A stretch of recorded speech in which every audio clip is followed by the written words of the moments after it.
다 했어요, 님들아. 끝났어요. 독서 끝이에요. 뭔 얘기를 했냐면, 중요한 건 일단 했습니다. 지금까지 한 독서 스킬들이라고 하지만, 스킬이라 말하기도 민망해요. 그냥 제목만 나열해볼까? 주제 설정, 관계와 과정, 서술 기준, 이런 거였어요. 근데 이 말들이 되게 뻔한 얘기인데 사실 실제 적용하는 건 좀 다른 차원의 문제죠. 오늘은 뭐 또 어려운 구조를 또 보기보다 지금 말한 게 사실 대부분의 구조들입니다. 물론 다음 주에 PS 구조를 할 거긴 하지만 그거와 별개로 오늘은 잠시 우리가 배웠던 것들, 우리가 지금 3번 봤거든요. 오늘이 4번째 보는 거네요. 우리가 3번 보면서 배웠던 것들을 실제로 다른 기초에 또 얼마큼 적용할 수 있는지를 한번 해보도록 하겠습니다. 그래서 오늘 타이틀은 좀 익숙할 거예요. 주제 설정, 관계, 그리고 논리 이렇게 되어 있습니다. 다만 오늘 독서 주제는 주제가 좀 연결되기 때문에 주제에 관한 얘기도 조금만 하도록 할게요. 그리고 문학은 저번 주에 예고드렸던 바와 같이 고전소설 이어서 하겠습니다. 그때 고전소설 인물 심리 추론하는 거 했었죠. 오늘은 고전소설에서 나오는 두 번째 키, 공간에 대한 얘기를 좀 해보도록 할게요. 자, 일단 첫 지문부터 시작합시다. 페이지 4쪽으로 오시면 되세요. 오늘 지문이 다 공교롭게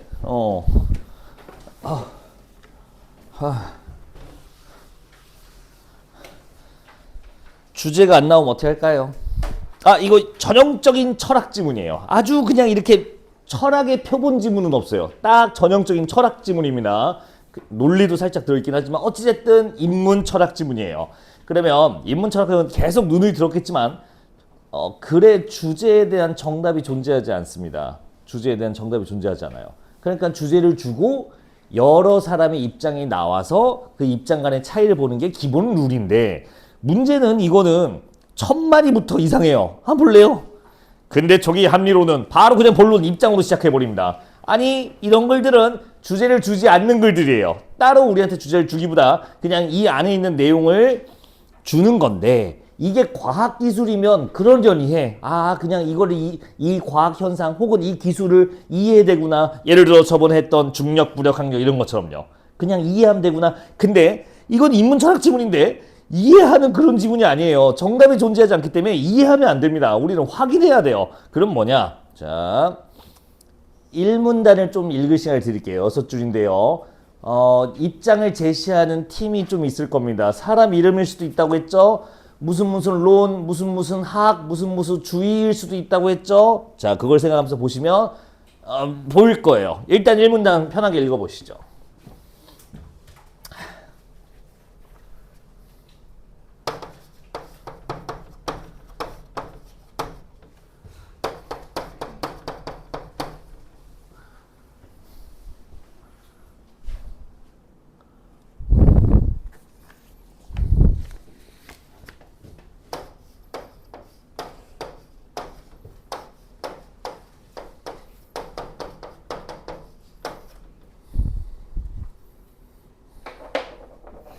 다 읽었네요. 자, 무슨 론, 근대초기 합리론, 이거 이런 말들 헷갈리면요, 옆에다 그냥 자를 붙이세요. 자, 합리론자 이러면 사람 같죠? 그냥 사람이라 생각하시기 편합니다. 뭐뭐 학도 마찬가지예요. 뭐 무슨 학자라고 하시면 됩니다. 무슨 주의, 헷갈리게 하지 마시고 무슨 주의자 이렇게 하시면 편해요. 사람하고 똑같다는 겁니다. 합리론은 서술 기준 볼 줄 알아야지. 이거 많이 했습니다. 오늘도 마찬가지예요. 이 사람들 하는 얘기 두 개입니다. 이성과 감수성입니다. 합리론은 이성을 중시했다고 하면서 시작하죠. 그리고 미적 감성의 문제를 거의 논외로 했다고 하면서 합니다. 아니, 이렇게 심플할 수가. 땡큐지 뭐. 서술 기준이 너무나 뚜렷하기 때문에 깔끔하게 이렇게 나옵니다. 그러면 다음 읽을 때 부담이 좀 줄어요. 다만 이 글은 무언가 있을 거란 말이죠. 갖고 온 거 보니까. 일단 두 번째 문장을 들어가니까 칸트 나오기 전에 왜 감수성을 논외로 했는지에 대한 얘기가 나옵니다. 지금 어휘 테스트를 보고 있는데 좀 가관인 것 같거든. 야, 좀 외우라고. 뭐 어렵다고 그거. 잔소리는 여기까지. 님들아, 두 번째 문장 보시면요, 내가 조금만 읽어볼게. 두 번째 문장, 두 번째 줄이야. 그냥 봐봐. 거의 논외로 했다. 미적 감수성은 이성과는 달리 어떠한 원리도 없는, 여기다 체크해보세요. 자의라는 말에다 체크해보세요. 자의적이온 것이어서 자의 체크해 보시고요.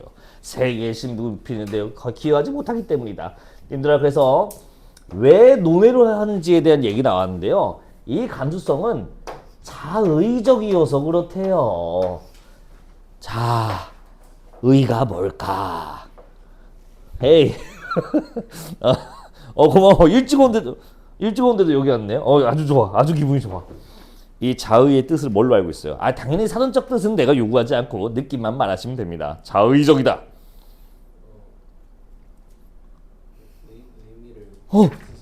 완벽해요. 사전적 의미야. 굿. 자의는 굿. 완벽해요. 의미가 스스로 결정 지어지다라는 뜻이에요. 그럼 이게 무슨 뜻인가요? 사실 지금 이 사전적 의미는 별 쓸모는 없고요.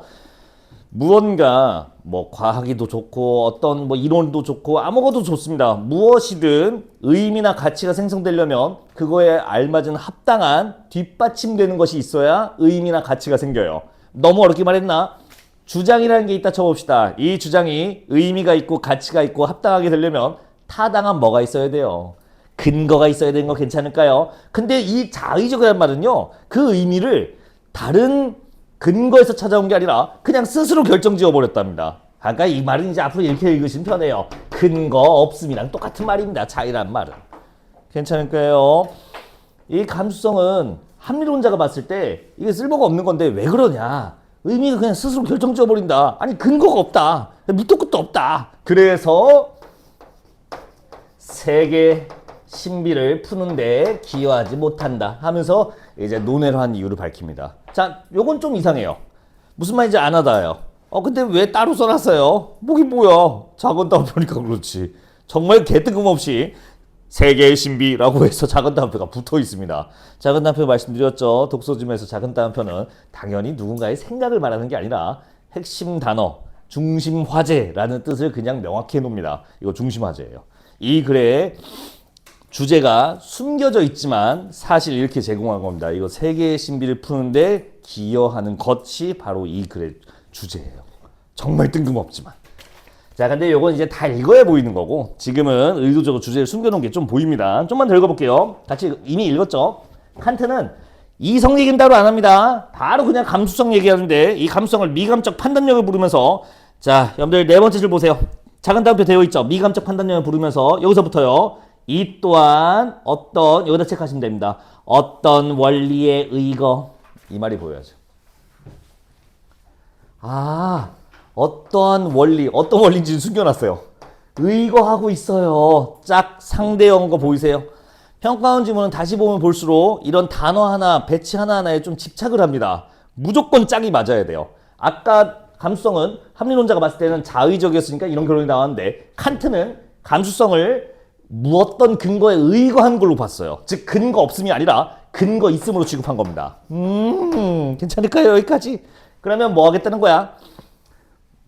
논외된 이유가 없음으로 라고 읽으면 되는 거예요. 어떤 것에 의거하여. 이게 되게 이상한, 되게 뭐 사소한 말 같잖아. 굉장히 중요한 말이었던 거였어요. 자, 그래서 의거요. 결코 이제 하고 싶은 말 하죠. 이성에 못지않은 위성과 가치를 지닌다. 그러면 칸트는 자, 이거는 이제 숨겨진 거고 낚시용인데 이성 얘기는 따로 안 하니까 중요한 거야, 중요하지 않은 거야? 기본적으로 중요하다라고 생각하고 있는 것 같아요. 왜냐면 감수성도 이성 못지 않다라고 했으니까. 그러면 우리가 찾아야 되는 건 이겁니다. 네, 이 부분이요.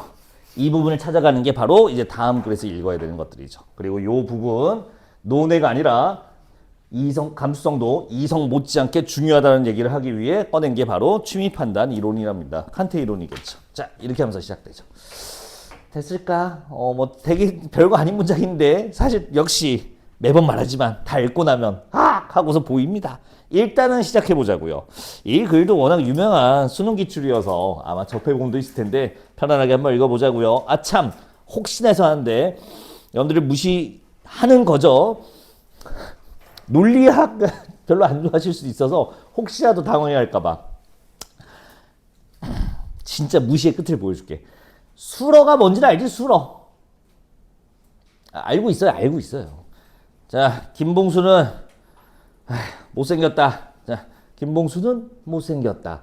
뭐가 말을 했네. 서술어가 못생겼다는 거 괜찮을까요? 그럼 이렇게 말해도 될까요? 못생겼다는 서술어가 주어인 김봉수의 성질을 부여한다. 괜찮을까요? 주어의 성질을 부여해 주는 거야, 서술어가. 그런 용어가 쏟아집니다. 그러니까 당황하지 말라고요. S는 B단데 P의 수어가 S에 부여된다. 막 이런 말이 나오는데 쫄 거 없이요. 아, 못생겼다는 서술어가 앞에 있는 주어부인 김봉수의 성질을 결정짓는군. 그 얘기입니다. 쫄지 마세요. 자, 이 문단 편하게 읽어보세요. A 묶음입니다. 그것만 읽으시면 돼요. 출발.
다 읽었을까요, 혹시?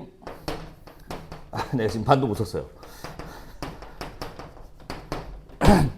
그럼 좀 같이 볼까? 이 문단만 읽으면 돼. 뭔 말인지 알아듣겠어요? 몰라요. 뭔 말인지 모르겠어요.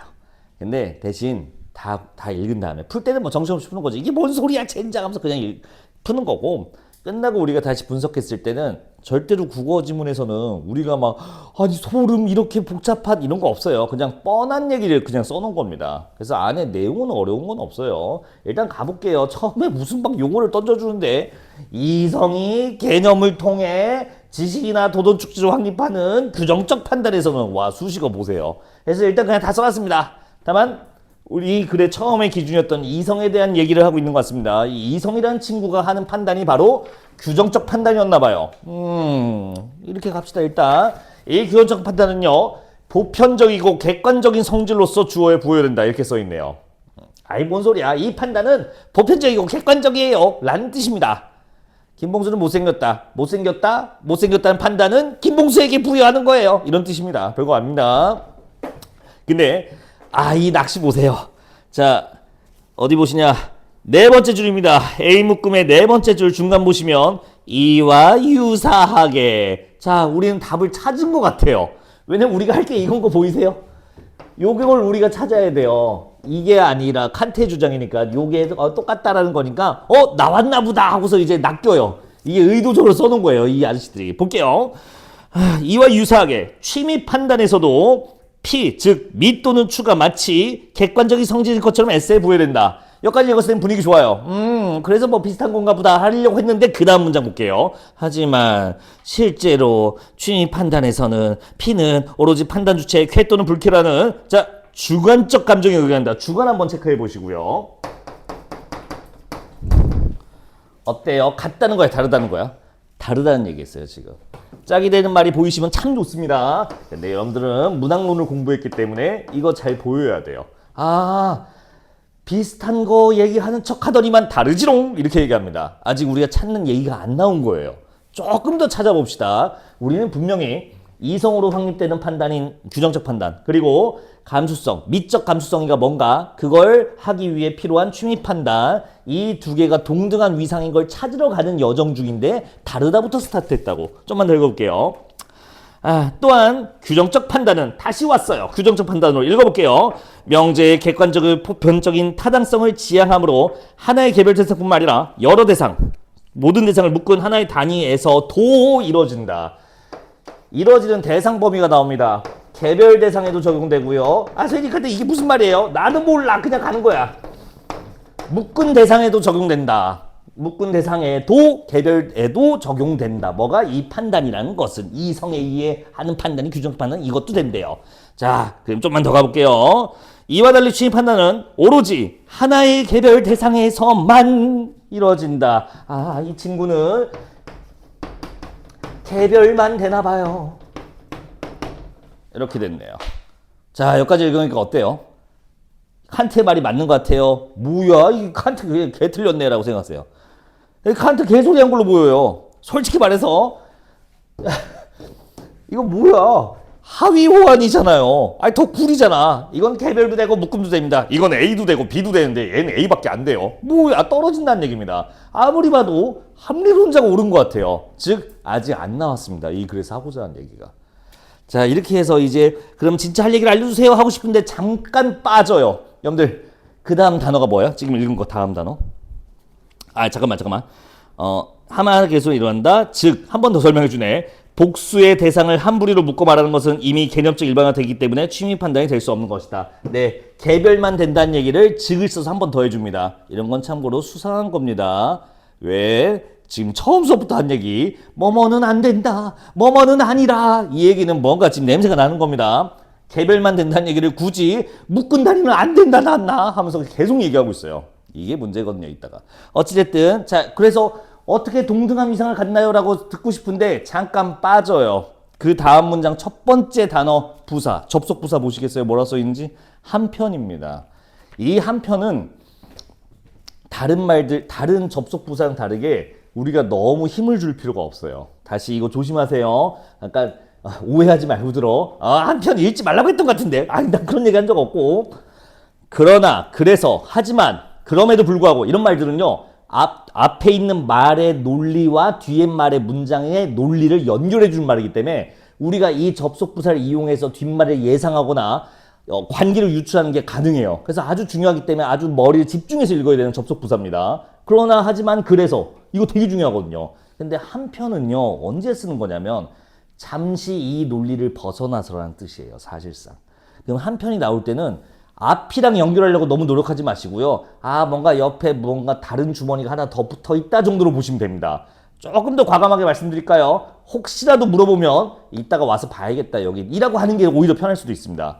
지문이 이렇게 난도가 높고 뭔가 개념들이 빡빡하게 차 있으면 한 편까지 억지로 그 논리 안으로 끌고 올 필요가 없다는 뜻이에요. 그래야 속이 편해요. 이것도 그겁니다.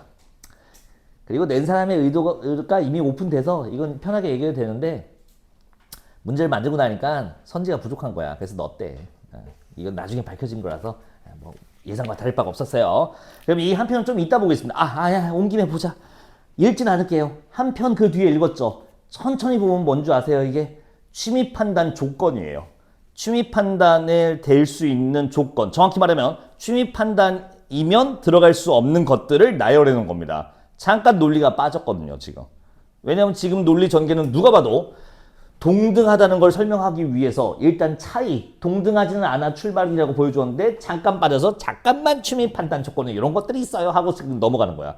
이제 메인 메뉴가 이제 나올 차례인 거지. 바로 다음 문단이요.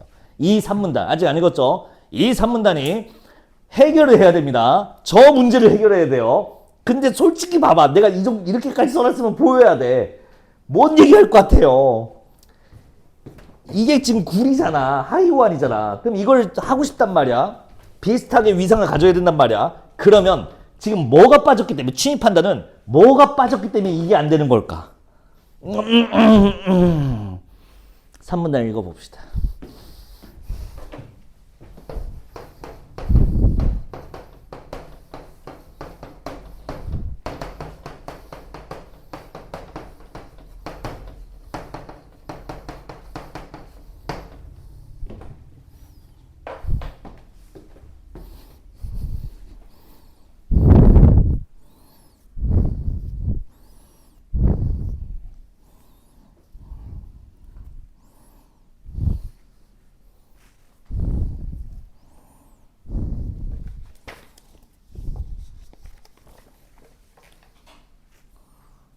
짜잔. 산문단만 읽으면 됩니다. 다 읽었을까요? 뭔 얘기야 이거. 공통감 이러고 있습니다. 있어 보인 척 하고 있어요. 공통감이 뭐겠어. 우리 다 똑같이 느끼는 거 라는 뜻입니다. 자, 이 공통감을 해서 유발되는 게 뭐래요? 찾으셨죠? 이게 보여야 돼. 공통감은 중요한 단어예요. 근데 정확히 말하면 공통감 때문에 나와지는 확립되는, 취미 판단에서 확립되는 바로 저거. 주관적 보편성이요. 저걸 우리는 기다렸어야 된다고요. 아니 그걸 어떻게 알아요? 뭐긴 뭐야. 너무 티나잖아. 보편 객관 때문을 통해서 확립되기 때문에 개별 묶음이 되는데요. 얘는 주관적이라서요. 개별만 돼요. 뭐가 필요하죠? 보편이 지금 빠져 있어요. 공통감으로 확립시킵니다. 이 산문단에서. 그러면 어떻대요? 이제 위상 못지않게 완성시킨 거야. 이제 놀랍지만 이걸로 저 칸트가 주장한 게 끝났습니다. 완결이 됐어요. 이렇게 해서 짜잔, 얘도 취미 판단이라는 감수성도 이성 못지않아요. 얘도 보편성 갖고 있어요. 호호호 하고 끝나게 됩니다. 그러니까 이 글의 흐름을 읽으시지 못하신 분은 지금 뭔 얘기하고 뭐가 끝났다는 건지 알 수가 없어요. 왜냐면 마지막 문단 갔을 때 굉장히 당혹스럽거든요. 이 글은. 이 흐름을 못 따라갔으면요. 마지막 문단에서 이제 마무리하고 있어요. 자, 그래서 말이죠. 이해하셨죠? 이래서 우리가 똑같다는 겁니다 하면서 이제 안녕 하고서 간다고. 우리는 당황해요. 자, 하지만 제가 좀 보여드렸죠. 참. 마지막 문단 들어갈 건데요. 들어가기 전에 조금 찝찝하니까 뭔 말인지 다 알고 갑시다. 자, 별거 아니에요. 이성이 왜 위대한가? 이성으로 하는 판단인 규정적 판단은 왜 위대한가라고 일단 합리론자의 얘기를 빌리자면 보편적이고 객관적이기 때문에 그래요. 여러분들 전형적인 과학 지식이 이성으로서 만들어진 판단이에요. 자, 여러 실험 결과 물은 수소와 산소로 구성되어 있음이라고 판단할 거예요. 우리 인류는. 잠시만요. 물은 산소와 수소로 되어 있으면 이 컵에만 적용돼요? 아니지. 이 세상에 있는 물에 다 적용되지. 개별적이야? 보편적이야? 보편적으로 적용되죠. 그리고 이건 내 기분에 따라 달라져요. 오늘은 수소가 없을 것 같고 말이 안 돼요. 객관적이에요. 그 얘기입니다. 이게 이성으로 판단하는 과학 지식을 말하는 거고요. 그러니까 개별 대상에도 다 적용되면서 동시에 세상에 있는 모든 물에도 다 적용될 수 있는 겁니다. 근데 취미 판단은 뭐래요?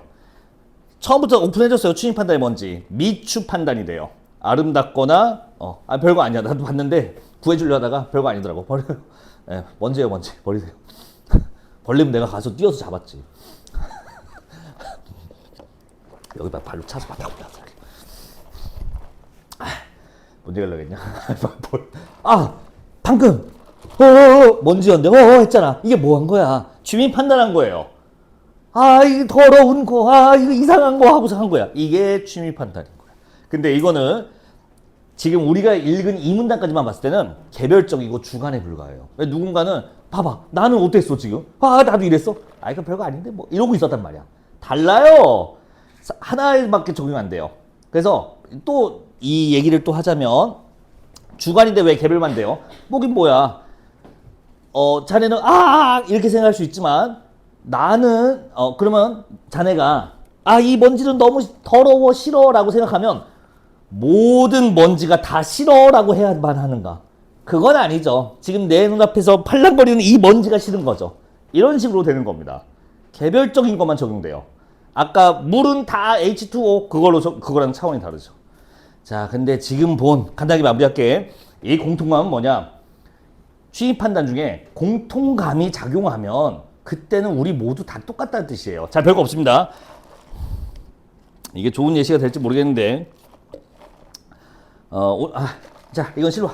이거 내가 커피가 지금 먹기가 싫어요. 솔직히 말해서. 왜냐 치웠네.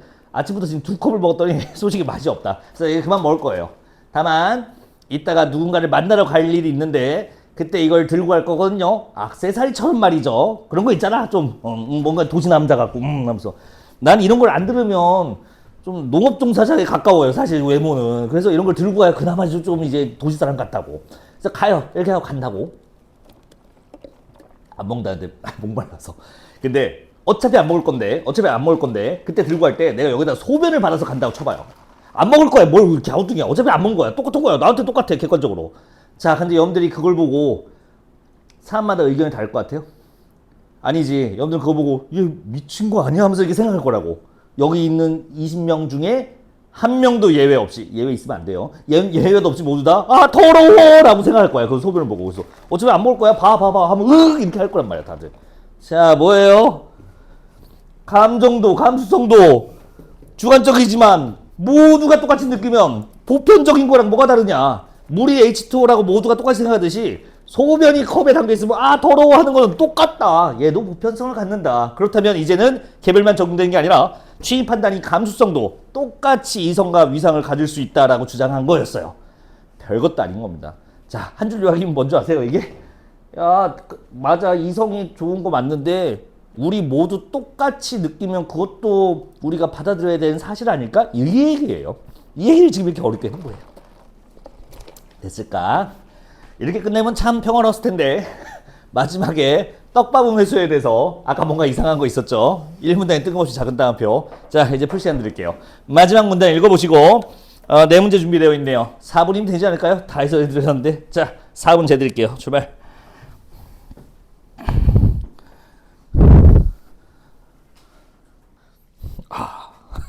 그랬군. 지문을 이해한 것과 별개로 문제는 또 별도대로 어렵습니다. 자, 다만 이거는 지문 자체를 조금 복잡했고 풀어드려도 문제에서 또 괴약하기 때문에 우리가 좀 더 곱씹어 봐야 돼요. 이거는 문제에서 구성된 선지들도 좀 봐야 됩니다. 시간이 좀 걸리죠. 어우 잘 푸네. 역시 에이스. 라고 하기엔 좀 오늘은 좀 영 아닌 것. 자 같이 봐도 될까요? 아 근데 3번 푸셔야 되는데. 3번 선제 1번 봐봐. 많이 틀려. 잘했어. 그렇게 하면 돼. 맞아. 그렇게 하면 돼. 자, 가봅시다. 마지막 문단에서는 두 가지 질문이 나옵니다. 인간이란 무엇인가에 대한 이해. 그러니까 여기서 뭐라 써있지? 인간은 무엇인가라는 물음에 대한 답변을 얻으려면 이 글의 맨 처음에 한 얘기 나오죠. 이성뿐만 아니라 미적 감성에 대해서도 그 고유한 원리를 설명해야 된다. 그러니까 둘 다 필요한 거예요. 인간이란 무엇인가에 대답하기 위해서. 우리 더 깊게 들어가지 말자고. 그런가 보다. 이 글의 주제가 떡밥이 회수됐구나. 근데 진짜 떡밥이 회수가 안 됐어요. 자, 그럼 세계의 신비는 뭐냐? 여기서 어려운 포인트 하나 더 줘요. 이때는 역으로 갑니다. 이성은 오히려 세계의 신비를 푸는 데는 개념의 한계 때문에 오히려 좋지 않대요. 오히려 이 세계는 무한한 거라서 개념의 제한이 없는 감수성이 오히려 더 세계의 신비를 푸는데 유용하다 하면서 이 글은 마지막에 좀 살짝 반전을 줘요. 맨 처음에 못지 않다라고 했는데 못지 않을 뿐더러 오히려 몇몇 군데에서는 오히려 더 유리하다라고 하면서 끝나게 되는 겁니다. 괜찮을까요? 조금 마지막이 어렵게 끝났어요. 매운맛을 하나 살짝 추가한 거거든. 이게 뭔 소리냐면요. 이 세계는 문학 공부하시면 알겠지만 당연히 중국, 미국 그 세계가 아니라 외부의 것들. 자, 이거 너무 어렵죠. 경험할 수 있는 공간을 우리가 세계라고 설정한 거예요. 그러니까 우리가 지금 살고 있는 여기. 이 세계의 신비를 푸는 거. 자, 이성만으로는 한계가 있다. 무슨 말이냐? 이성은 개념을 규정짓는 친구이기 때문에 상상하고 사유하고 호기심 같은 거가 관여하지 않는다는 거야. 실제로 우리가 과학의 발전이나 수많은 인류의 발전은 사소한 인간의 마음, 즉 호기심 같은 감수성에서 출발했다고 보는 거예요. 그래서 이게 오히려 유리할 때도 있다 라는 얘기인데 오늘 뭐 철학 내용은 됐고 자 이런 식으로 오히려 더 우월하다는 얘기로 끝나게 됩니다. 문제는 좀 어려웠죠? 1번부터 볼게요. 선제 1번, 답부터 봅시다, 일단. 1번의 선제 5번. 칸트는 미적 감성의 원리에 대한 설명이 인간 총체적 자기 이해에 기여한다고 보았다. 네, 인간이란 무엇인가가 바로 인간 자기에 대한 총체적 이해죠. 둘 다 필요하다고 했습니다. 그러면 미적 감성이 기여한다고 하는 거 괜찮은 말이죠. 자, 나머지가 왜 아닌지 보자고요. 물론 이제 해설을 보셔도 되지만 몇 개는 지금 소개해 드릴게요. 오답률 순서대로 해 드릴게요. 오답률 선지 2번이 오답률 1이네요. 선지 2번. 칸트는 이성에 의한 지식이 개념의 한계로 객관적 타당성을 결여한다. 왠지 다 있는 말이고 그럴싸해 말지만 자, 멘트가 꼬여 있습니다. 이성에 의한 지식이 개념의 한계로 맞아요. 이성에 의한 지식은 개념이란 걸 갖고 있는 한계가 있대요. 그래서 뭐가 안 된다는 거야? 세계를 파악하는 데 유리하지 않다는 얘기를 한 거죠. 근데 뒤에 값이 이상해요. 객관적 타당성을 결여한다. 갑자기 이 얘기 왜 나와요? 객관성은 이성이 개념을 통해 나온 지식인 규정적 판단이기 때문에 갖는 고유의 성질입니다. 이거 자체에서 한계를 갖는다? 아니요. 개념적 지식, 규정, 그래서 객관 이렇게 이어지는 겁니다. 안 되는 거는 이 세 개의 접근에 막히는 거였어요. 개념의 한계는 여기 세 개의 접근할 때 작동하게 됩니다. 그래서 2번은 틀린 얘기죠. 번지수를 잘못 찾은 거예요. 자, 뭐 나머지는 된 것 같고요. 넘어갑시다. 아이, 자기야 이거 2번 왜 틀렸어? 한 편 그거 다시 보고 와. 자, 한 편 봐봐. 한 편. 아, 자기 오늘 졸리구나. 한 편이 보면 한 편 보면 들어가면 안 되는 거 써 있어요. 약간 지식뿐만 아니라 실용적 유익성, 교훈적 내용 이런 것들 껴들면 안 된대요. 자, 자기가 자, 선지 1번부터 예, 취임 판단 맞아요. 하나의 대상이고요. 아름답다는 미추 판단이니까 됐죠. 그래서 취임 판단 맞고요. 선지 2번은 안 됩니다. 유용하다. 취임 판단은 서술어가 되면 안 되는 친구예요. 이런 거 유용성, 유익성 껴들지 말라고 했으니까요. 그래서 바로 커트. 이게 맞는 얘기예요. 선지 3번 모든 예술. 네, 개별만 된다고 계속 얘기했었습니다. 그러니까 취임 판단 명제의 주어가 될 수가 없어요. 맞는 얘기. 답은 4번입니다. 어휘 문제가 돼버렸어요. 어쩌다 보니까 사자성어 문제가 돼버렸습니다. 사자성어는 맞지. 권선징악의 뜻을 알고 있어야 볼 수 있는데 에이, 권선징악 정도는 우리가 지금 공짜 교육을 지금 몇 년 받았는데 우리 12년째 받고 있는 거 알아요? 공짜 교육? 정확히는 여러분들 부모님과 제가 내고 있는 중이죠. 이제 끝났어. 빨리 나와서 돈 벌어서 세금 내. 내 복지는 잘 맞긴 해. 내 노인 복지는. 뭔 얘기하려고 했냐? 권선징악은 선한 것을 권하다는 뜻이고, 왜 어렵게 말했네? 착하게 살게 한다. 즉 교훈을 준다는 얘기입니다. 아까 교훈적 내용이 들어가면 안 된다고 했으니까 껴있죠. 4번이 그래서 추임 판단이 되면 안 되는 거였습니다. 문제가 좀 유치했어요, 사실 이거는. 선지 5번 추임 판단 아니죠. 미추 판단이 아니니까. 자, 3번 문제 봅시다. 멀리 갈 거 없어요. 글은 되게 어렵게 써져 있었는데 조금 허탈했어, 문제는. 이게 되게 막 거대한 반전이 있어야 되는데 그냥 1번 선에서 커트됩니다. 무슨 말이냐? 규정적 판단, 취임 판단 구분했으면 그냥 풀게 해줘요. 이 친절함 보세요. 선제 1번. 개념적 규정은 뭐겠어요? 이성으로 나오는 규정적 판단 말하는 거죠. 예, 취임 판단을 가능하게 한다. 죽어요. 말도 안 되는 소리 하고 있어. 1번 답이 그냥 바로 단숨에 나오는 거예요. 이게 50%예요, 정답이. 이걸 왜 틀렸을까, 선배들은? 뭐긴 뭐야. 이 두 개 읽다가 꼬인 거지, 뭐. 충분히 이 정보만 나열했어도 푸는데 지장 없었다. 오히려 4번 오답률이 높아요. 안 푸신 분들이 계셔서 4번의 답은 4번이에요. 소지하는 이거. 님들아, 이거 봐봐. 작년에도 나왔거든, 이거. 이 소지하다 나왔다고요? 아니. 이 소지하다가 나온 게 아니라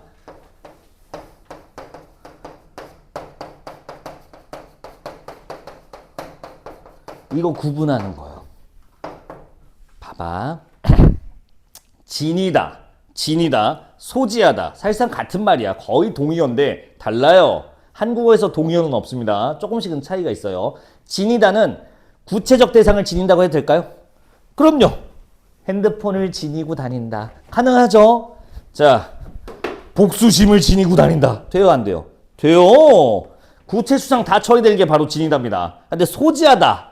눈치채셨죠? 구체밖에 안 돼요, 이거.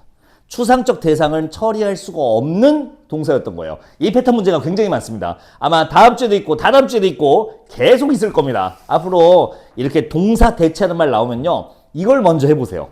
물론 여러분들이 직관적으로 바로 고를 수 있으면 땡큐 그렇게 하시면 되고, 만약 잠깐만요 답이 안 보이는데요 하면 침착하게 구체 추상론 발동해서 이 단어가 구체를 처리하고 있는데 혹시 보기에서 추상을 처리하는 식으로 바뀌지 않았는지를 보면 생각보다 편하게 풀 수 있습니다. 자, 소지하도록 전환이 안 돼요. 왜냐면 지금 지니고 있는 거는 주관적 보편성입니다. 아무리 봐도 추상적인 대상을 지니고 있다고 했는데 소지하다는 이런 추상적인 대상을 처리할 수가 없는 구체적인 것만 처리할 수 있습니다. 답이 4번이 이렇게 해서 나오게 되네요. 넘어가겠습니다.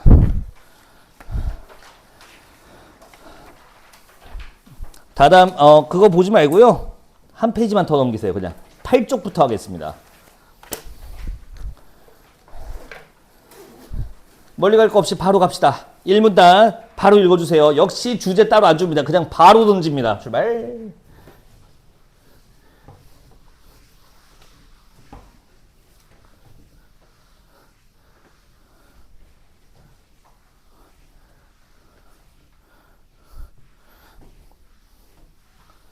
서술 기준 몇 개 보이세요?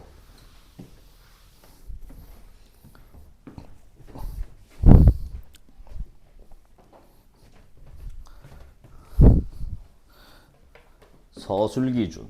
자, 일단 두 가지 역학이 나오네요. 오전 역학, 양자 역학.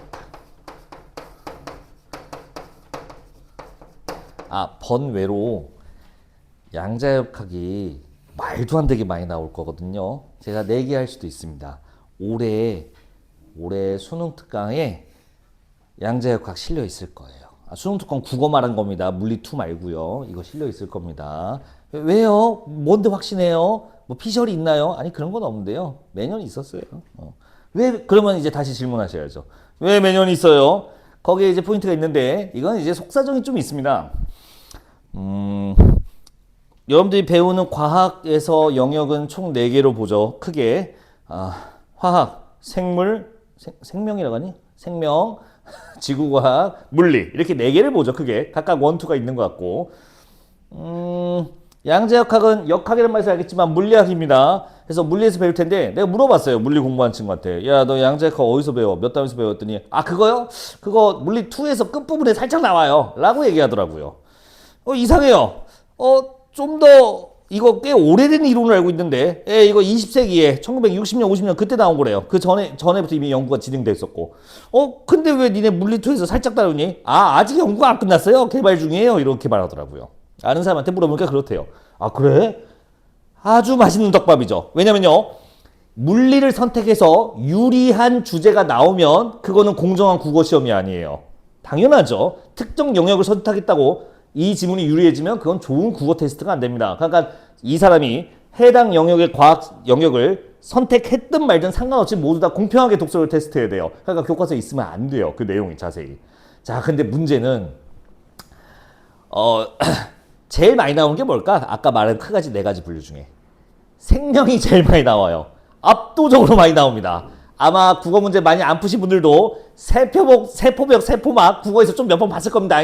왜 그러냐? 생물학 같은 경우는 범위도 넓고 워낙 다양한 분야에서 응용할 게 많아서 여러분들이 교과서 생물 1, 2에 밖에 있는 걸 내더라도 무난히 지문이 나온대요. 그래서 가장 애용받습니다. 두 번째로 많이 나온 게 뭐냐? 지구과학이에요. 맨날 나와요. 천체 운동, 코페르니쿠스 맨날 나오고 있어요. 자, 그러면 잘 안 나오는 게 누구냐? 물리하고 화학이래요. 실제로 빈도도 낮습니다. 훨씬 더. 왜 그런가? 얘들은 교과를 벗어나면 국어에서 처리하기는 조금 어려운 글들이래요. 너무 최신 이론이나 아직 연구가 진행되기 전인 걸 갖고 오면 또 논란이 돼버린대 이쪽이. 그래서 물리하고 화학이 나오는 빈도가 굉장히 낮은 편인데 근데 만약에 물리를 내야 된다면 선택권이 별로 없습니다. 이 양자역학이 주요 메인 물리학 지문인 이유가 여기에 있어요. 연구는 오래됐어요. 아직 안 끝났어요. 교과서에 거의 안 실려 있어요. 됐죠? 맨날 나오는 거야. 올해 수능 특강에 없을 리가 없습니다. 무조건 있습니다. 매년 지금 7년 연속에 맨날 있어요. 오늘 양자역학 지문 2011년, 2017년 기출 다 갖고 왔어요. 계속 나와요. 돌아와서 근데 이런 내용은 나중에 얘기하고요.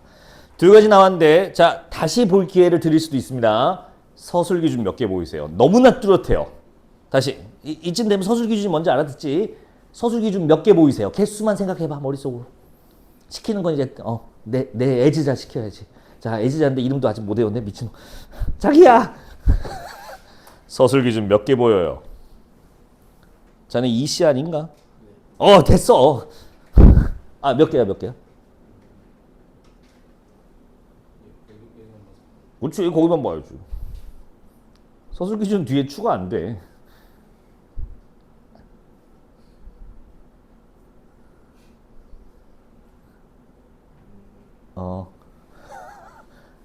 틀리면 틀리고 맞으면 맞기 한 개. 이건 예상하지 못했다. 그렇군. 그래. 그렇구나. 그럼 그걸 물어보세요. 그 한 개가 뭐라고 생각하시나요? 잘 모르겠어요. 이색 야 예진아 너 왜 그래? 야 다음 예진 너 저기겠어 너 몇 개라고 생각해? 어이 넘버 투 몇 개라고 생각해?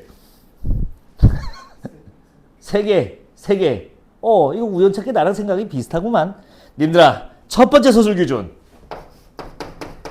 야, 이거 기준 보는 거 연습 좀 해. 아니, 이게 의식해야 보여. 그리고 마지막에 지문 분석할 때 다시 보면, 이거였구나 하고 그냥 끝납니다. 참고로 미리만 할게요. 이게 마지막 문제, 제일 어려운 문제 답입니다. 첫 번째, 크기입니다. 내가 읽어볼게요. 이걸 첫 줄. 고전역학에 따르면 물체의 크기에 관계없이. 봐봐. 크기 드립치잖아. 선생님, 관계없다는데요? 그러니까 더 명백한 기준이에요. 말 안 해도 돼 상관없으면. 근데 크기에 상관은 없는데요 하면서 이제 시작한다고. 즉 크기가 관계없음이라는 값을 갖습니다. 무조건 크기 해결해야 돼요. 이 지문은 이제 크기랑 때려야 뗄 수가 없는 상태가 되어버린 겁니다. 알겠습니까? 계속 읽을게요. 자, 초기 운동 상태를 정확히 알 수 있다면 일정 시간 후에 물체 상태는 정확히 측정할 수 있다. 좀 긴데 이 서술 기준은 사실 용어가 정해지는 게 아니죠. 자기 마음대로 그냥 설정하시면 됩니다. 저는 시간에 따른 측정 정도 이 정도로 그냥 인식했어요. 지금 설명을. 그래서 일정 시간 전에 이미 알 수 있다면 이미 알고 정확히 측정할 수 있다. 이 정도 읽었습니다. 아마 측정 시간 관련된 게 두 번째 기준으로 느껴졌어요. 저 눈에는. 마지막 베타 상태 공존이 있네요.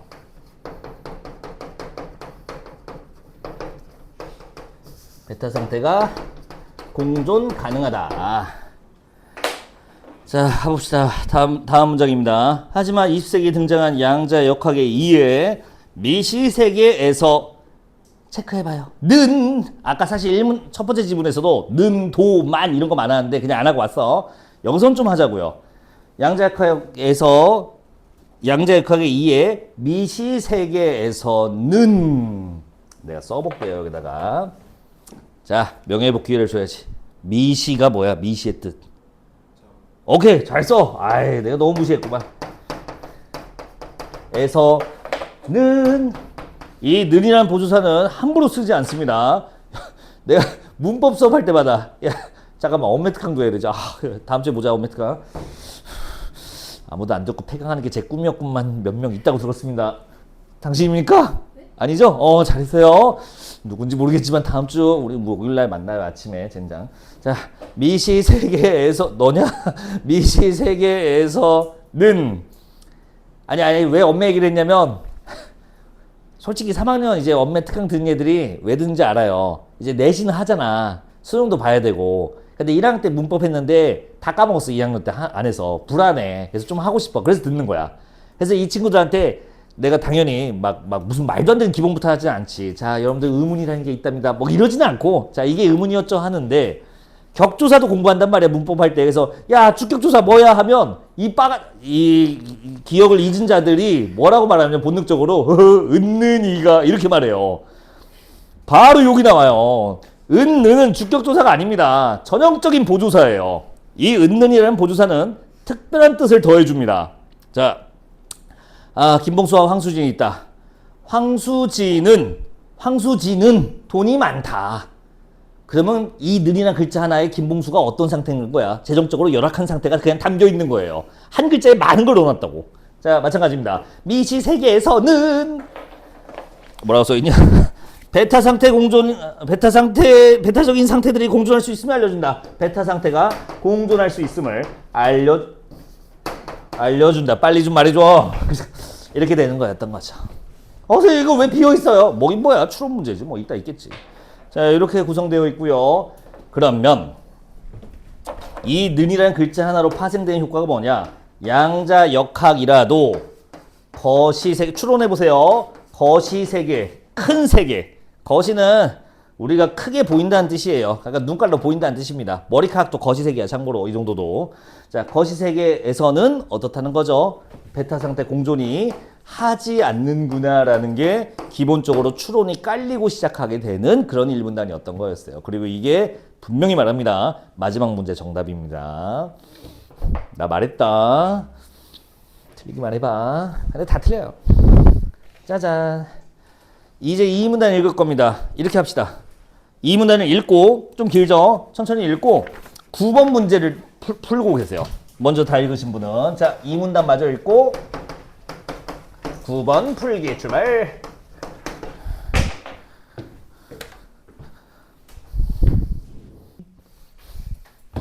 다 푸셨나요? 자, 야 저번에 그 영상 그 음성 잘린 거 진짜 개판이더라. 그냥 갑자기 혼자서 막 이러고 있다가 자 시각으로 처리 막 이러고 있더라고. 유치상인 줄 알았어요.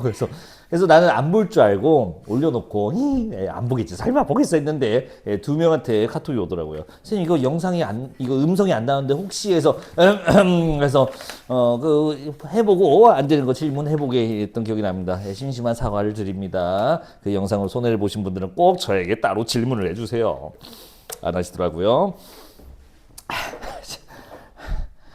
뭔 얘기를 했냐 나 또 나 늙었나 봐. 어떻게 해. 나 이제 아직 30대야. 새해가 됐잖아. 나 아직 30대라고. 그래서 내가 이렇게 말할 때마다 여러분들이 조금 재밌어 하잖아. 근데 진짜거든. 알고 있지가 아니라 이제 믿어주지라고 이제 해야 될 것 같은데. 근데 내가 어제 아침인가? 내가 최근에 이제 또 뭐 여러 가지 일로 바빴잖아. 막 저기 학원도 뭐 하고 뭐 이런 사업도 하고 하니까. 거울을 봤는데 나도 이제 30대를 안 보이더라고. 내가 봐도 좀 늙었더라고. 관리 잘해라. 금방이다. 나름 초등학교 때 좀 귀엽다는 소리 좀 들었는데 이제는 어림없을 것 같아요. 뭔 얘기를 하겠지? 그래서 영상을 4번 고르신 분은요. 이 글을 잘 이해하셨어요. 양자역학을 잘 이해하셨는데 문제는 이해 못했네요. 이게 뭐냐면 여러분들이 본능적으로 관성적으로 문제를 풀면 그렇게 돼요. 우리는 맨날 뭘 마주하는지 알아요? 첫 번째 문제로 전개방식 문제나 사실일치 문제를 묻거든요. 이 사실일치 문제가 그거야. 윗글을 이해한 내용으로 적절한 것은 혹은 윗글의 내용과 일치하지 않는 것은 요거 물어봐요. 근데 이 문제는 그게 아니에요. 기억의 의미를 추론하래요. 근데 기억이 뭔지 보니까 아인슈타인 드립입니다. 근데 아인슈타인은 이 양자역학 개념을 받아들인 거야, 못 받아들인 거야? 못 받아들였다고 써있지. 자, 그럼 이 문제는 이거예요. 이 글을 이해하지 못한 사람의 생각을 고르시라는 뜻이야. 이 글을 이해 못하면 어떻게 되게를 고르라고 하는 거니까 여러분들이 본능적으로 사실일치 문제 풀기 하면 4번 답이 나와버려요. 이건 글을 그냥 이해했을 뿐 문제를 눈치를 못 챈 겁니다. 아인슈타인이 왜 이 말인지 알죠? 베타 상태 공존이라는 개념을 받아들이기 힘들었대요. 자, 역시 여러분들 조금 더 무시해 보겠습니다. 베타가 뭔지 아시죠? 베타의 반대말이 뭔데? 그건 또 별개인가? 다른 존재를 말합니다. 타인이라고 하죠, 우리가. 배는 배척하다는 말도 남아있지만 밀어내다는 뜻입니다. 약간 같이 있을 수 없는 옆에 것을 밀어낸다는 뜻입니다. 그러면 다른 존재를 끌고 오는 걸 뭐라고 해요? 여러분들은 이런 존재가 돼야 돼요. 이타라고 합니다. 이타적 행위, 이타적 존재. 어휘 열심히 외우세요. 진짜 큰일 났다. 나 갑자기 불안해졌어 지금. 베타 상태는 그러니까 함께 있을 수 없는 상태야. 지금 이 문단 읽어서 눈치챘겠지만 오른쪽으로 돈다, 왼쪽으로 돈다. 시계 방향이다, 반시계 방향이다. 이게 바로 베타 상태예요. 고전 역학, 상식적인 물리학으로는 좀 받아들이기 힘든 개념이지. 근데 양자역학에서는 이게 동시에 있다는 거야. 아인슈타인이 받아들이기 힘들어요. 그래서 이렇게 드립했대요. 야, 그럼 내가 달을 보기 전에는 달이 있기도 하고 없기도 하냐? 양자역학을 못 받아들인 사람이 하는 얘기죠. 그러면 이제 9번 문제의 답이 나옵니다. 양자역학을 못 받아들였다. 즉, 내가 보기 전에 이미 되어 있는 거지. 뭘 내가 봄으로써 결정돼, 임마! 라고 하는 아인슈타인의 대사. 3번 답을 골라줬어야 됐었습니다. 4번 고르신 분, 문제 유형을 다시 한번 잘 봐주세요. 이해를 실패해야 답이 나오는 거였습니다. 참. 아까 비워져 있는 거, 이 문단 읽으면서 채웠어야 됐어요. 즉, 관측 전에는 알 수 없다예요. 그러면 관측 후에는 알 수 있다? 알 수 있다는 말 안 씁니다. 관측 후 결정된다, 상태가. 이렇게 말합니다. 그래서 측정에 대한 얘기가 이미 결정되어 있고 정확하게 측정 가능하다. 근데 관측 전에는 알 수가 없고 관측 후에 그냥 결정될 뿐이다. 이렇게 말합니다. 뭐 그런가 봐요. 자, 여러분들 10번 문제도 그냥 풀어버립시다. 오신 김에 10번도 풀어주세요. 양자 컴퓨터입니다. 다만 이거를 못 푸시는 혹시나 내가 지금 아침에 경험을 하고 와갖고 야, 이진법을 모르냐라고 갈구려고 했는데 저는 이제 여러분들 교육 과정이 조금 다르잖아. 살짝 다른데 저는 초등학교 때 이 진법, 이 진수법이 초등학교 교육 과정 교과서에 있었어요. 그래서 저는 초등학교 때 배웠거든. 근데 여러분들은 아니라고 하더라고. 그래서 그냥 제가 똑똑해서 배운 거예요라고 하더라고. 교육 과정에 없나 했던 찾아보니까 진짜 없어요. 그래서 진수법은 알려드릴게요. 별거 아니고요. 약속이에요, 약속. 여러분들 한국인들은 어떤 부호를 써서 의사소통하기로 약속했냐면 한글이라는 문자 부호를 써서 하기로 약속한 거야. 다만 이런 언어 말고 숫자는 전 세계가 거의 다 공통관념을 갖고 있기 때문에 전 세계가 다 통일했습니다. 이게 쉽지 않은데 해냈어요. 우리 이 부호를 써서 숫자를 표현하기로 해요라고 전 세계가 다들 합의했다고. 그게 아라비아 숫자로 알려져 있는 인도 숫자죠. 자, 우리 숫자라는 개념을 표현하기 위해 부호 몇 개 써요, 총? 우리 십진법 쓰고 있죠? 10개 씁니다. 1부터 몇 가지? 9까지? 0부터 9까지. 이 9개, 이 10개를 씁니다. 자, 보세요. 그래서 세상에 있는 개수를 표현하는 거야. 이거 어떻게 표현할래? 없는 거. 없으면 이걸로 하자. 이렇게 있으면 이렇게 표현하자. 이렇게 있으면 이렇게 표현하자라고 부호를 정한 거야. 자, 근데 몇 개까지 만들었어? 여기까지 만들었어요. 자, 그래서 이게 해서 9개가 넘었다 쳐봐. 이제 9개야. 자, 이거 어떻게 할래? 라고 하면 다음 부호가 없어. 그래서 부호를 만들자. 이럴 수는 없어요. 그럼 어떻게 하죠? 자릿수라는 약속을 합니다. 자릿수를 넘겨서 처음부터 시작하는 거예요. 그래서 여기서부터는 자, 이제 기존 부호가 다 떨어졌으니 10개의 부호가 다 떨어졌으니 자릿수라는 걸 넘겨서 표시해주고 다시 처음부터 카운팅하자. 이게 바로 우리가 쓰는 진수법이죠. 휴. 나는 지금 이게 초등학교 교육이거든, 내 생각은. 자, 그러면 컴퓨터는 몇 진법을 쓰는가? 2진법을 씁니다. 그럼 얘들은 사용하는 부호가 2개밖에 없는 거야. 0, 1, 2개밖에 없습니다. 세상의 숫자를 이걸로 표현해야 돼요. 이 컴퓨터라는 친구는. 자, 없어. 똑같아. 이거 이렇게 하면 돼. 자, 이런 글자는 없어요. 컴퓨터 세계에서는 이건 없어요. 그럼 이거 어떻게 해? 자릿수를 넘겨요. 똑같은 개념입니다. 여기가 2, 3, 4는요? 없어요. 이런 건 없어요. 이런 건 없어. 넘겨요. 근데 이게 없어요. 그래서 이게 4. 됐지? 이게 진수법이래요. 에휴. 자, 10번 풀어봅시다. 아우, 늙었어. 한 얘기니까 오해 없으시게. 여긴 지우자. 자, 그 다음 뭔 얘기하려고 했냐? 그래서 그만큼 어려운 질문이니까 너무 여러분들이 지금 틀렸다고 의기소침하지 마세요. 비정상적 어려운 질문입니다. 참고로 맨 마지막 문단은 제가 안 할 거예요. 이 질문. 이거는 지금도 조금 너무한 거 아닌가라는 게 있어서 LP 어쩌고저쩌고 전공규칙 나오는 건 오늘 안 할 겁니다. 걱정하지 마세요. 다만 이거는 이 양자 컴퓨터는 자주 나오는 기술 지문이기 때문에 알아두면 좋습니다. 그러면 이 지문을 이해하기 위해서는 정말 많은 기출들이 연계되어 있는데 지식을 조금만 알고 갑시다. 나도 잘은 모르지만 비트라는 게 있나 봐요. 나 지금 비트를 그려놓은 거야. 이게 세상에. 이 비트가 모여서 바이트가 되고요. 이 바이트가 모여서 킬로바이트가 되고 킬로바이트가 모여서 메가바이트가 되고 메가바이트가 모여서 기가바이트 되고 이게 슬슬 니들 핸드폰 용량이 슬슬 나오기 시작하죠. 512 테라바이트까지 올라갑니다. 어찌됐든 돌아와서 이 비트는요 0과 1 하나만 처리할 수 있어요. 그렇다고 소개되어 있어요. 일반 컴퓨터는. 다만 양자 컴퓨터는 두 가지 상태가 공존할 수 있기 때문에 0과 1을 동시에 비트 하나로 처리할 수 있답니다. 일단 그렇대요. 거기까지 소개하고 진수법 소개해주죠. 자, 요것만 봅시다. 세 자릿수 이진수예요. 여기 공식에 따르면 2의 3제곱 개수만큼 있습니다. 물론 직접 노가다 해봐서 검증해봐도 좋아요. 00, 10, 100 해보니까 8개예요. 자, 일반 컴퓨터는 이 세 자리 이진수 8개를 처리하기 위해 몇 번 돌려야 되냐 이거야. 8번 돌려야 돼요. 000 한 번 처리하고요. 001 한 번 처리하고요. 이런 식으로. 하지만 양자 컴퓨터는 이렇게 되어 있는 친구거든요. 이 세 자리 이진수 처리하는데 몇 번 돌려야 될까요? 한 번이면 되죠.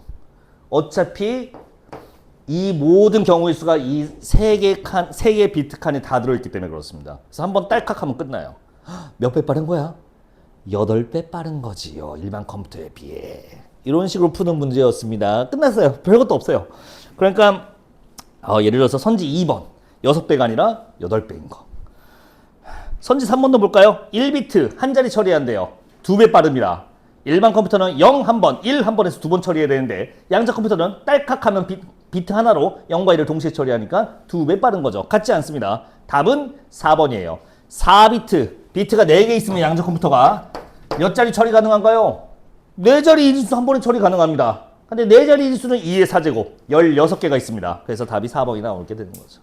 별것도 아니었습니다. 알아는 두세요. 아, 참, 이거랑 관련된 연기 지문이 뭔지 아세요? 이거랑 또 도움이 돼요. 신기하게. 이 비트에 대한 기술 지문이 있거든요. 기출에. 트랜지스터로 인식하는, 비트예요. 얘가 컴퓨터가, 설마 컴퓨터한테, 자, 요게 0, 요게 1, 이렇게 할 리가 없잖아요. 컴퓨터는 이 비트를 0과 1을 어떻게 인식하냐? 되게 단순합니다. 트랜지스터를 이용해서 전자가 들어있으면 1, 전자가 없으면 0이라고 인식하는 개념이래요, 이게. 이 미시세계에서 작동한 친구들입니다.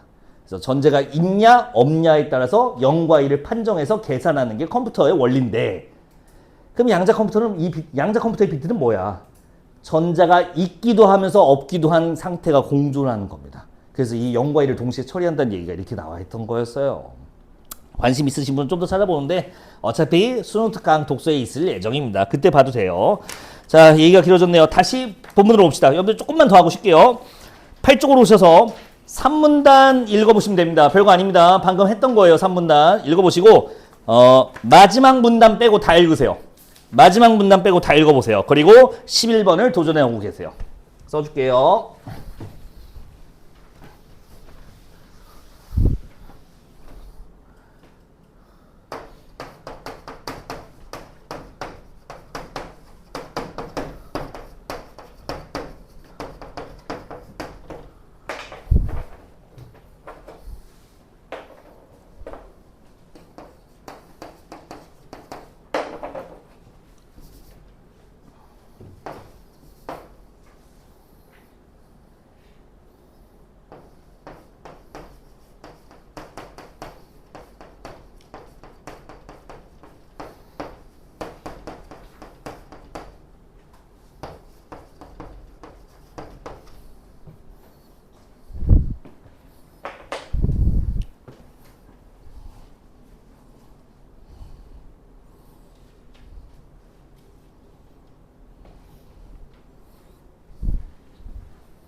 거짓말쟁이 문장이 뭔지는 좀 느낌이 오셨나?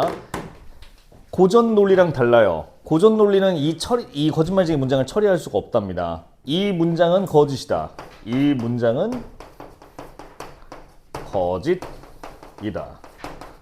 처리가 안 되는 이유는 고전 논리학에서는 뭐만 나올 수 있대요? 참 아니면 거짓만 나올 수 있대요. 이 얘기로 자연스럽게 넘어간 게 뭔지는 기억나세요? 베타 상태 공존, 미시세계에서 양자역학에 의해 부여되는 베타 상태 공존이 논리학에서도 적용될 수 있다 하면서 자연스럽게 이어져요. 논리학으로. 근데 고전 논리는 참 아니면 거짓만 나와야 되는데 이 문장은 참이라고 해버리면 거짓인 게 맞구나. 그러니까 거짓이라는 거지. 이렇게 돼버립니다. 그러면 거짓이다. 이 문장은 거짓이란 말이 거짓이라고 하면 이 문장은 거짓이라고 한 게 틀린 얘기구나. 그럼 이 문장은 맞는 얘기네. 거짓이라고 판정한 순간 동시에 참이 성립합니다. 즉 참과 거짓말로 처리하지 못하는 독특한 값인 참인 동시에 거짓이라는 값이 별도로 있다. 이게 프리스트가 주장한 비고전 논리예요. 여기까지 이해되셨을까요? 그럼 물어볼게요. 거짓말쟁이 문장의 조건은 몇 개였을까요? 2개로 전 봅니다. 어디 써 있는지 볼까요? 9쪽의 네 번째 줄입니다. 9쪽의 네 번째 줄. 이 문장은 거짓이다.는 거짓말쟁이 문장이다. 이는 이 문장이라는 표현이 문장 자체를 가리키며 앞에서 계속 설명하고 있었죠. 자기지시입니다. 자기지시적 문장이라는 뜻이고요. 그 다음에 두 번째 거짓이라고 말하고 있어요. 네, 서술어가 거짓이라고 해줘야 돼요. 이 두 가지 조건입니다. 두 가지 조건에 하나라도 빠지면 거짓말쟁이 문장이 아닌 거예요. 그 앞의 내용, 지금 읽은 부분 앞부분 내용이 다 그 얘기예요. 자기 지시만으로는 거짓말쟁이 문장이 아니라는 얘기인 거야. 괜찮을까요? 거짓말쟁이 문장이만 고전 논리가 진리치를 부여하지 못하는 거를 설명한 겁니다. 자, 이제 문제 보러 갈게요. 11번. 선지 1번부터 보겠습니다. 붕어빵에는 네, 자기 지시가 붙어 아니죠? 그래서 선지 1번 자기 지시적 문장이다. 땡. 됐지? 선지 2번. 이 문장은 자기 지시적이다. 자, 일단 물어볼게. 거짓말쟁이 문장이야? 그건 아니에요. 거짓이다라고 서술을 안 했어요. 자기 지시적이다라는 서술을 썼어요. 그러면 라는 자기시적 문장은 오케이. 이거 참이야 거짓이야? 참인동시에 거짓이야? 그냥 참이죠. 그냥 참이야. 참인동시에 거짓이 나오면 안 돼요. 그거는 거짓말쟁이 문장이 나오는 거고, 이거는 이 문장은 자기 지시 맞고요. 자기 지시적이다. 예, 맞는 말 하고 있는 친구입니다. 그냥 자기 지시 문장 중에 참인 문장, 이렇게 결론을 내려야 돼요. 자, 근데 그렇게 말하면 자존심이 상했나 봐. 참이다라고 안 하고 거짓이 아니다. 아유, 유치해서. 네, 답 2번이에요. 그래서 자, 나머지도 봅시다. 선지 3번. 이 문장은 거짓이다. 아, 저 거짓말쟁이 문장이죠. 논리에서 자기 지시적 문장이 될 수 없다. 아니요. 이미 자기 지시적 문장이에요. 말도 안 되는 소리예요. 3번 커트. 선지 4번. 고전 논리에서는 어떠한 자기 지시적 문장에도 진리치를 부여하지 못한다. 아니요. 고전 논리에서는 자기 지시적 문장에다가는 거짓말쟁이 문장만 아니라면 자기 지시적 문장에다가 참거짓 부여하는데 전혀 지장 없습니다. 아까 선지 2번에서 봤던 것처럼요. 참 해버리면 돼요. 그냥. 거짓말쟁이 문장만 안 된다는 겁니다. 선지 5번도 똑같아요. 비고정 논리에서는 모든 자기 지시적 문장에다가 참인 동시에 거짓을 부여한다? 아니요. 거짓말쟁이 문장, 즉 두 가지 조건을 다 만족시켜야만 참인 동시에 거짓이 나옵니다. 그런 선지였어요. 그래서 사실 선지가 다 똑같은 말을 하고 있어요. 이 두 가지 조건을 찾았니 못 찾았니라는 겁니다. 찾으신 분은 좀 빨리 푼 거고, 눈치 못 채신 분들은 계속 뭔 소리인지 보고 있었던 거예요. 자, 이제 하나 풀고 쉽시다. 13번 도전해 볼 건데요. 참, 이거는 용어 보기 조금만 읽어드릴게요. 왜요? 아니, 우리가 마지막 문단을 안 읽어서 용어 하나가 처리가 안 돼서 부드럽게 처리해드릴게요. 보기 보겠습니다. 13번의 보기. A는 고전 논리를 받아들이고, 방금 봤던 그 친구입니다. 참, 아니면 거짓일세. 그 아저씨입니다. B는 LP. 네, LP가 방금 봤던 프리스트의 비고전 논리. 참인 동시에 거짓도 가능함이라는 그 아저씨입니다. LP를 받아들일 뿐만 아니라 양자역학에서 상호 배타적인 상태의 공존이 시사하는 바에 대한 프리스트의 입장도 받아들인다. 네, 이 친구는 양자역학에서 참인 동시에 거짓이라는 상황을 받아들일 수 있는 사람입니다. 자, 됐죠? 정답 28%. 자, 풀어봅시다. 풀 수 있어요. 모든 준비가 끝났습니다.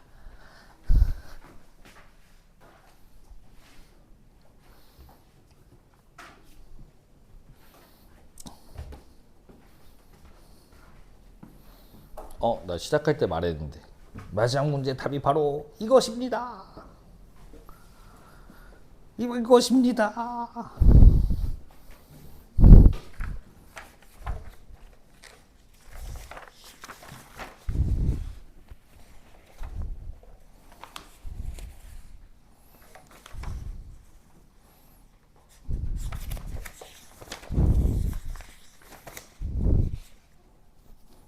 응?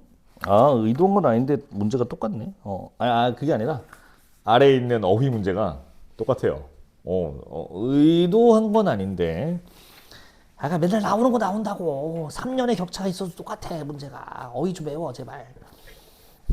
자, 여러분들 푸셨나요? 사실 도와드릴게요. 지금 못 푸신 분이 절반 좀 넘습니다. 압니다. 근데 괜찮아요. 일단 보기 보니까 기억, 니은, 디귿, 리을이 있어요. 뭐 말하는 것 같아요? 오늘의 핵심 서술 기준, 크기의 기준입니다. 기억, 니은은 미시 세개인 거 확인되시고요. 디귿, 리을은 5cm 팽이, 아까 거시 세개 예시로 나왔었죠. 거시 세개, 큰 세개입니다. 자, 그렇다면 A는 고전 논리를 받아들여서 이쪽이라 봐도 되겠죠? 베타 상태 공존을 인정 못하는 거야. 근데 B는 미시 세계에서의 베타 상태 공존을 인정합니다. 다만 디귿, 리을은 무슨 상태예요? 거시 상태지. 그러면 A와 B가 디귿, 리을에 대해서 의견이 같을까 다를까? 똑같아요. 괜찮을까요? 그래서 답이 어떻게 나온 거냐면 선지 5번을 볼게요. B는 A와 달리 리을이 땡! 끝났어요. B와 A는 디귿 리을에 대해서 의견이 다를 수가 없습니다. 거시색에 대해서는 차이가 존재하지 않아요. 이런 식으로 되어 있습니다. 조금만 더 읽어볼까요? 그래도 참이 아니라면 참인동시의 거짓. 네, 완벽히 위배되죠. 거시세계에서는 베타 상태 공존이 인정되지 않기 때문에 참인동시의 거짓은 안 되는 거죠.